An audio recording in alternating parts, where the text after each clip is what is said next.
Hey guys, it's Kaz here, and today I'm going to be talking about all the things I watched in March, which compared to past recent what I've been watching videos is quite small. I didn't watch that much in March, so let's just get into it. I say I didn't watch a lot in March. What I meant is that I didn't watch a lot of individual things because I spent a lot of the time rewatching Criminal Minds. I'm on season 6 now, I think, perhaps 5. And yeah, the thing with Criminal Minds is, as it was on TV, I watched it a bit, and then in the past, over many years, it would come onto Netflix or Amazon or somewhere, and I would start watching it, and then I would get to the same point every time, and then it would get taken off. So with this rewatch, especially the first 2 or 3 seasons, I did skip episodes where, as soon as it started, if I just knew instantly every single thing that happened in that, I was like, I'm gonna skip that one. Otherwise, I'm going to be in the same boat and I'm going to get to the same point in the series, because I've never watched the second half of all of the series, or maybe even the second 2/3 of all of the seasons. So yes, I made sure I was skipping ones that I knew very, very well, so that didn't happen again. But I'm sure you know what Criminal Minds is about. It's about behavioural analysis in the FBI, and there's a different murder or thing that happens every episode, and then they find out the murderer. It's easy watching. I especially leant towards Criminal Minds whenever I was doing anything else at the same time, because it's something you can kind of have on in the background slightly. You don't really need to watch it all, you can just be listening. But yeah, I love it. It's great. I've watched too much of it, but I'm carrying on. So yeah, Criminal Minds. Another thing I watched was Tribes of Europa. This is a German TV show. It came out right at the end of February. It's what, 6, 8, 10? It's a season, a small bit, and it's really cool because it's set in the future. What is it, like 50, 60 years in the future? And basically something has happened to Europe. Everybody's like in their own little tribes now because the government's been overthrown. The world, we don't actually know exactly what happened, which is kind of cool. It's something that isn't explained even in this season. It's weird, and there's these different tribes, and there's this one specific tribe that's like trying to take over everything. So we follow 3 main characters who are siblings, and it's about them trying to get back together because one of them goes over here, one of them gets taken by the baddies, one of them has some other quest. And yeah, it was a fun time. I liked it. Not gonna lie, I watched this because it had Yannick Schumann in it, and he wasn't even in it that often. But I appreciated it when I did see him. But yeah, the ending was pretty crazy as well. Some stuff and some things happen, and hopefully there's a second season because what the crap is going on, basically. But yeah, if you like dystopian, tribes, fighting, all that cool stuff, then give Tribes of Europa a go. It's in English and German because some of the tribes speak English, some of them speak German. So, because it's the whole of Europe, but it's a German TV show. So basically it's in German. After that I watched, and I'm probably pronouncing this wrong, Dein Farbe, which means Your Colour, which was a film which, shock horror, had Yannick Schumann in, so that's why I watched it. I just saw it randomly came onto Amazon Prime, so I had to watch it because it's really hard to find some of his films because they were like German films, TV German films. But yes, Your Colour. It is about 2 characters who are friends, and they move to Berlin, I think. They definitely go over to no, they move out of Germany, if I remember correctly. Maybe to Italy. They go somewhere anyway to like live, because where they live it's just a shit small town. They want to go somewhere exciting and fun and different, and then it's just like a character study of these 2 characters and them dealing with stuff in a different way. One of them decides that the job way is the best way, and he wants to get a good job and wants to get higher in the job, and then the other one is more like, no bro, we're away from our family now, so let's just party and not have a job and not care about paying rent, and let's just do all that stuff. So yeah, it's them 2 friends doing that, and I enjoyed it. It wasn't the best thing in the world, it wasn't the worst thing in the world, it was alright. I also watched a bit more of Norsemen. I'm on the season 3 now. I think I watched about half of season 3 because I've just been watching Criminal Minds too much, so I haven't finished it. But season 3 is cool because it's like a prequel. Season 1 and 2 happens, and then season 3 starts and you're like, bro, what the crap's going on? That character's dead, that character's not in it anymore. It's a prequel, so it's before the first episode of season 1 happens. It's kind of showing you how these characters became to be and who they were, and it's really cool. I really like the idea. It's a cool concept. You get to see all the stuff that happened beforehand, and now because you know the characters, you know them more, and you can see where they came from. And yeah, it's really fun. I really like Norsemen. It's silly and funny and weird and wonderful, but also they're not afraid to kill characters off and show that Vikings did pillage and rape and stuff. It's just really good. Watch it. I also watched 911 Lone Star. This, I think, is on a mid-season break, so I watched a few episodes and then it just wasn't there anymore. Damn you fucks. Well, yeah, this, I'm pretty sure I talked about this in my last what I've been watching as well, so just a quick little go. It's about a bunch of firefighters and them going to different things and doing their stuff, and then obviously about them as a family unit and each of the individual characters having their own little storyline. But yeah, I really enjoy it. It's fun. I like the fact that instead of having one episode with one story, and they have maybe 2, 3, 4 different scenarios that they go to in each episode. So it's kind of cool. It shows how different and how quick paced it is to be a firefighter.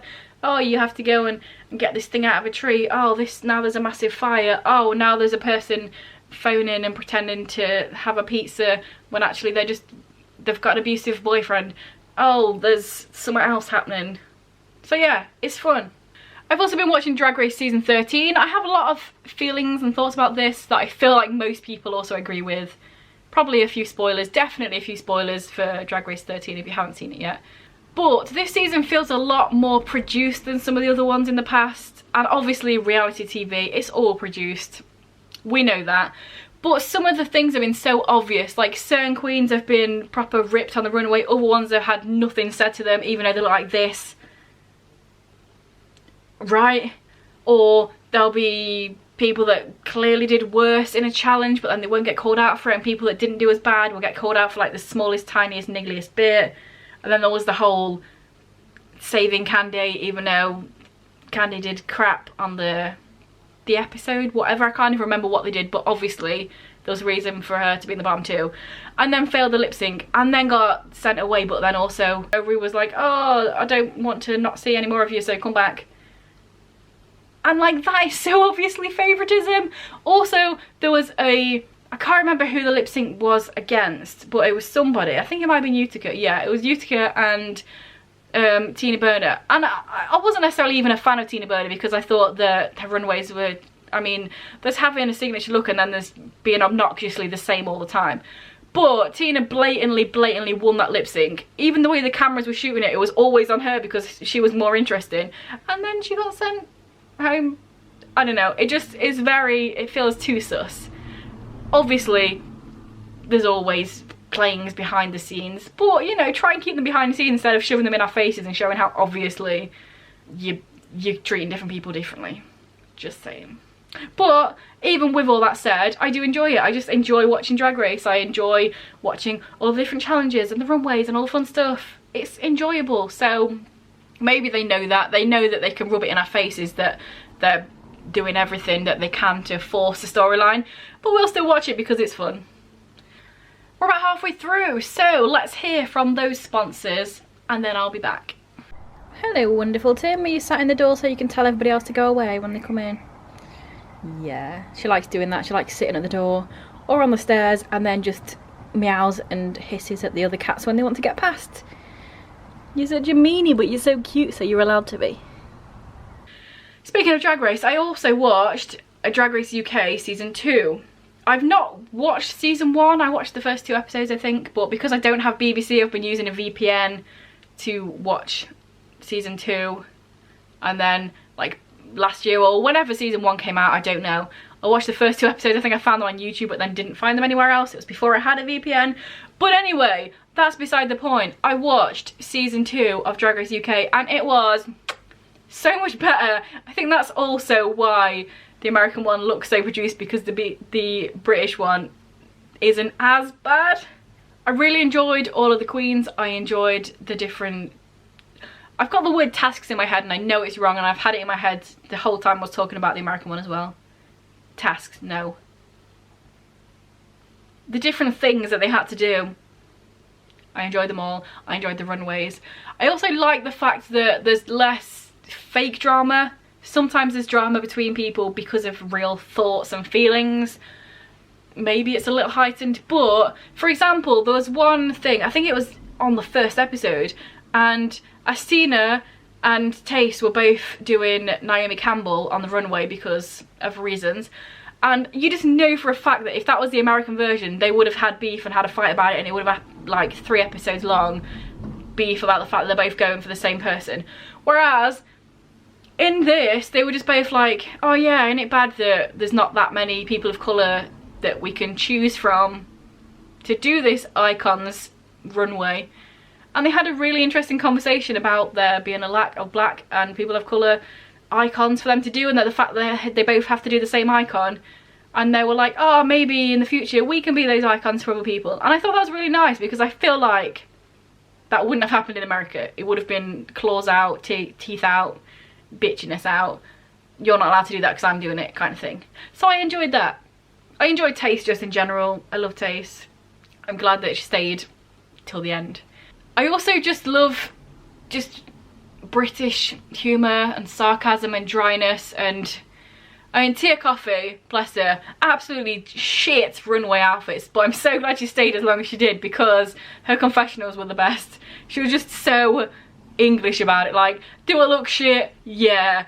Is it a good runway? No, not really. Am I just doing it? I'm alright. It's just iconic. I love it. I love how it just is. Yes.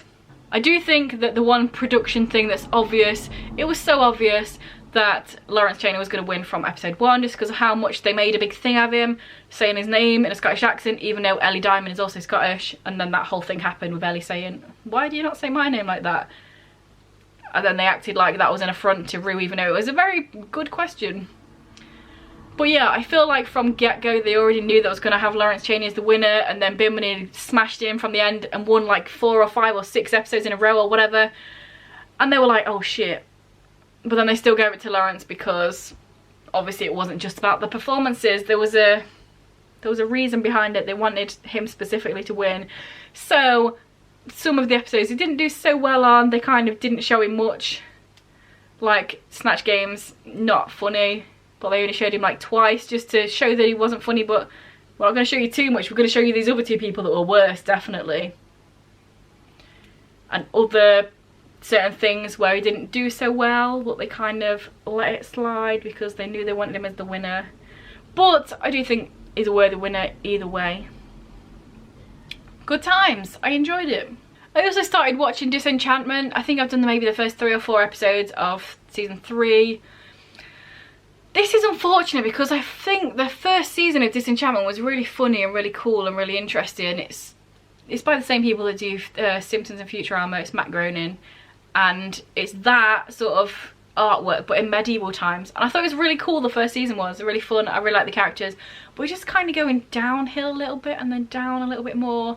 It's like, because they're trying to have this specific storyline going on, I feel like it's a detriment rather than a plus. If it was just random episodes that didn't necessarily correlate, or they did a little bit, like the first season, I think I would enjoy it more. But the 3rd season, it's like all the characters are different, and the whole point of this sort of animated show is the characters are archetypes and they have their own sort of things, and they always interact with each other the same way, and that's what makes it funny. But I feel like they're trying to change it too much. Like Tia Beanie and the King had this report where he's very loud and obnoxious, but then this season 3 is very different, the way he talks to her, and it's just not as good because it's not as funny, and the whole point of this is to be funny, surely. Animated comedy series, funny. It's alright, I'll probably finish the season, but I'm not actively attached to it. Whereas the first season, I watched it all in one day because I thought it was really fun. So that's unfortunate. Also, of course, Taskmaster is back. Been loving Taskmaster. If you don't know what Taskmaster is, go on YouTube and watch it if you're not in England, because they upload it all for you lot on there. If you are in England, go to All 4, or whatever it's called now. All 4, More 4, My 4. They keep changing it. Go there and watch it. But Taskmaster is a show where 5 comedians just have to do really stupid tasks, and it's the best, and I love it. One of the things I really enjoy about Taskmaster, there's always a few people on there that I know really well and I know will be funny, and then there's a few people that are kind of underground and I don't really know so much. Mike Wozniak, I love Mike Wozniak. I'd never really heard of him before of this. I think he's in a TV show, maybe Man Down. He's in something anyway, but I don't watch that, so I didn't see it. But I love him on Taskmaster. And normally if you're on Taskmaster you get that shove and then you start being on all the panel shows and you're on more stuff, so I will very much be enjoying seeing him on more stuff when Taskmaster's over, because it's a great platform to push in comedians out there. And then another fun English comedy panel show type thing, Hypothetical, also back. This, James Acaster, everyone loves James Acaster, and if you don't then how? But it's James Acaster and Josh Widdicombe, and it's just about asking hypothetical really stupid questions, and then comedians have to say how they would do that scenario, and it's great and silly and fun and I enjoy it. So that's all the things I watched. I also normally do the new to me YouTuber at the end of my videos, but I forgot last time. Maybe I just hadn't found the new YouTuber, but this time I have, and that is Luxeria, I think is how you pronounce it. But Luxeria, I found her videos because of America's Next Top Model. I watched Jessica Kabisi do the America's Next Top Model, watching the things and thinking, how did that show exist? And then I found Luxeria's channel because of that. She was doing different things talking about it, and it's just really fun. I really like her personality. She talks about stuff like that. Or there was also a video where she talks about back in the day, you know, on stuff like, not Jeremy Kyle, the American versions of that. There was an American version of one of them anyway, and it was like, is it a boy or is it a girl? And they were making this big thing about trans people, and it's just really awkward. So she watches stuff like that and talks about it and comments about it. And about makeup and all that sort of stuff, which I don't really care about, but sometimes I find it interesting. So yes, that was my new to me YouTuber of March. So that's all the things I watched in March. If you watched any of them things, let me know down below. Or whatever you watched in March, let me know. Maybe it'll sound interesting. Maybe I'll give it a go. Who knows? And if this is your first video by me and you enjoy it, that did not sound like words.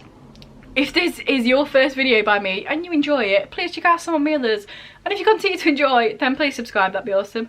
Anyway guys, I'll see you in a few days with another video. Bye.